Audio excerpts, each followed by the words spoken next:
บายดียินดีต้อนรับเข้าสู่ลาซานนฟาร์มเซนเก่าเซนเคยมาพบกับแม่ใหญ่เบสมื้อนี้ทางลาซานนฟาร์มของเราได้โอกาสดีจะได้จัดส่งอุปกรณ์ปลูกถั่วงอกแล้วนั่นก็คือจะเป็นไดนัมและทามเมอร์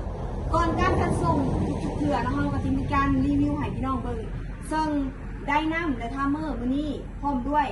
ในถั่วแขกดำพม่าเราจะส่งไปที่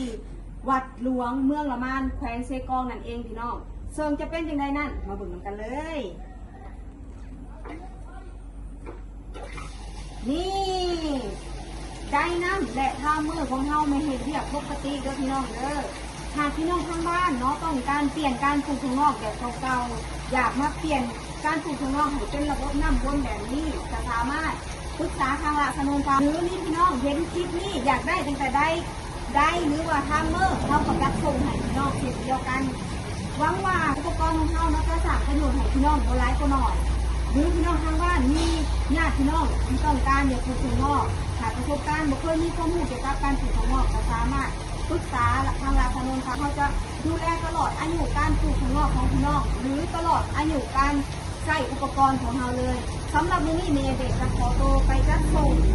ทามเมอร์ไดนัมพี่น้องกันเด้อพบกันในคลิปหน้าพี่น้องอันนี้จะเป็นในถั่วอันนี้จะเป็นไดนัมนี่จะเป็นส่วนนี้จะเป็นสิ่งที่เพิ่นสั่งเพิ่มจะเป็นอาหารเสริมขวดเดียวจบตัดห้าอ้วนยาวหมวกรูดง่ายอยู่ในขวดเดียวแป้งกันเชื้อราควบคุมเชื้อราได้ดีอยู่ในกล่องเลยเด้อ